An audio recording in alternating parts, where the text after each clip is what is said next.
ರಾಜ್ಯದಲ್ಲಿ ರಾಜ್ಯ ಸರ್ಕಾರ ಅತಂತ್ರವಾಗಿದೆ. ತೋಟಗಾರಿಕೆ ಸಚಿವರಿಲ್ಲ, ಕೃಷಿ ಸಚಿವರು ಇಲ್ಲದೆ ಸುಮ್ಮನೆ ಕಾಲಹರಣ ಮಾಡುತ್ತಿದೆ.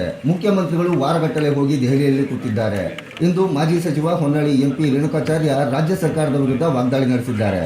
ಬೆಂಗಳೂರಿನಲ್ಲಿದ್ದ ಒಬ್ಬ ಸಚಿವರು, ಇವರಿಗೆ ನೀರಾವರಿಯ ಗಂಧಗಾಳಿ ಗೊತ್ತಿಲ್ಲ, ಇವರಿಗೆಲ್ಲ ಸಂಪದ್ಭರಿತ ಖಾತೆ ಇದ್ದರೆ ಸಾಕು, ಇಂಥವರಿಗೆ ಜಲಸಂಪನ್ಮೂಲ ಖಾತೆ ಕೊಟ್ಟು ಏನು ಮಾಡುತ್ತಾರೆ ಎಂದು ಪ್ರಶ್ನಿಸಿದರು. ಇಲ್ಲಿ ಭ್ರಷ್ಟಾಚಾರಿಗಳು, ಕ್ರಿಮಿನಲ್ಗಳು ಸರ್ಕಾರದ ಪಾಲುದಾರರಾಗಿದ್ದಾರೆ. ಇವರ ರಾಜಕೀಯ ಏನೇ ಇರಲಿ, ಅದೆಲ್ಲವನ್ನು ಬದಿಗೊತ್ತಿ ಬರಗಾಲದ ಬಗ್ಗೆ ಸ್ಪಂದಿಸಬೇಕು. ರೈತರ ಬದುಕು ಹಸನಾಗಬೇಕು. ಈ ನಿಟ್ಟಿನಲ್ಲಿ ನಮ್ಮ ಹೋರಾಟ ನಡೆಸಿದರು. ನಾನು ಹೇಳುದು ನೋಡ್ರಿ, ತೋಟಗಾರಿಕೆ ಸಚಿವರಿಲ್ಲ, ಕೃಷಿ ಸಚಿವರಿಲ್ಲ.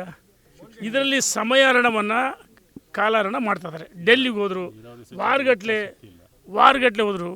ನೀರಾವರಿ ಸಚಿವರು ನನಗೆ ಖಾತೆ ನನಗೆ ಗಂಧ ಗಾಳಿ ಗೊತ್ತಲ್ಲ. ಪಾಪ ಬೆಂಗಳೂರು ಇರ್ತಕ್ಕಂಥ ಒಬ್ಬ ವ್ಯಕ್ತಿ ತಂದು ನೀರಾವರಿ ಖಾತೆ ಕೊಟ್ಟರೆ ಅವ್ರಿಗೆ ಖಾತೆ ಬೇಕಾಗಿಲ್ಲ.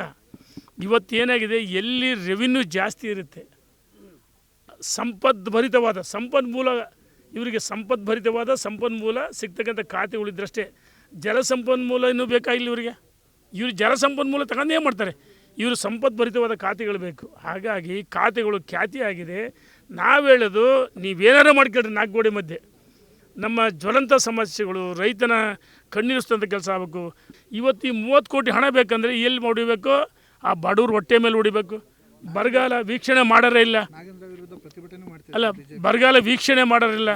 ಯಾರು ಭ್ರಷ್ಟಾಚಾರ, ಯಾರು ಕ್ರಿಮಿನಲ್ಸ್ ಆದರೆ ಅಂಥವ್ರು ಸರ್ಕಾರದಲ್ಲಿ ಪಾಲ್ದಾರಾಗಿದ್ದಾರೆ. ಹೆಂಗೆ ಇವರು ಜನ ರಕ್ಷಣೆ ಮಾಡ್ತಾರೆ? ಹಾಗಾಗಿ ನಮ್ಮ ಹೋರಾಟ, ಇವರ ರಾಜಕೀಯ ಏನಾರು ಇರಲಿ ಬದಿಗೊತ್ತಿ ತಕ್ಷಣ ಬರಗಾಲದ ಬಗ್ಗೆ ಸ್ಪಂದನೆ ಮಾಡಬೇಕು. ಸರ್ಕಾರಕ್ಕೆ ಎಚ್ಚರಿಕೆಯನ್ನು ಕೊಡ್ತಾ ಇದ್ದೀವಿ. ಇದು ಹೋರಾಟ ನೋಡಿ, ಇವತ್ತು ನಾವು ಭೇಟಿ ಕೊಟ್ಟಿದ್ದೀವಿ. ಈ ಹೋರಾಟ ತಾಲೂಕು ಮಟ್ಟ, ಜಿಲ್ಲಾ ಮಟ್ಟ, ರಾಷ್ಟ್ರೀಯ ಹೆದ್ದಾರಿಗಳು ಬಂದು, ರಾಜ್ಯ ಹೆದ್ದಾರಿಗಳು ಬಂದಾಗುತ್ತೆ, ನಗರಗಳು ಬಂದ್ ಮಾಡ್ತೀವಿ, ರಾಜ್ಯ ಮಟ್ಟದಲ್ಲೂ ಹೋರಾಟ ಮಾಡ್ತೀವಿ. ಮುಖ್ಯಮಂತ್ರಿಗಳ ಮನೆ ಕಚೇರಿ ಮುತ್ತಿಗೆ ಹಾಕ್ತೀವಿ ಅಂತೇಳಿ ಎಚ್ಚರಿಕೆಯನ್ನು ಕೊಡ್ತಾ ಇದ್ದೀನಿ.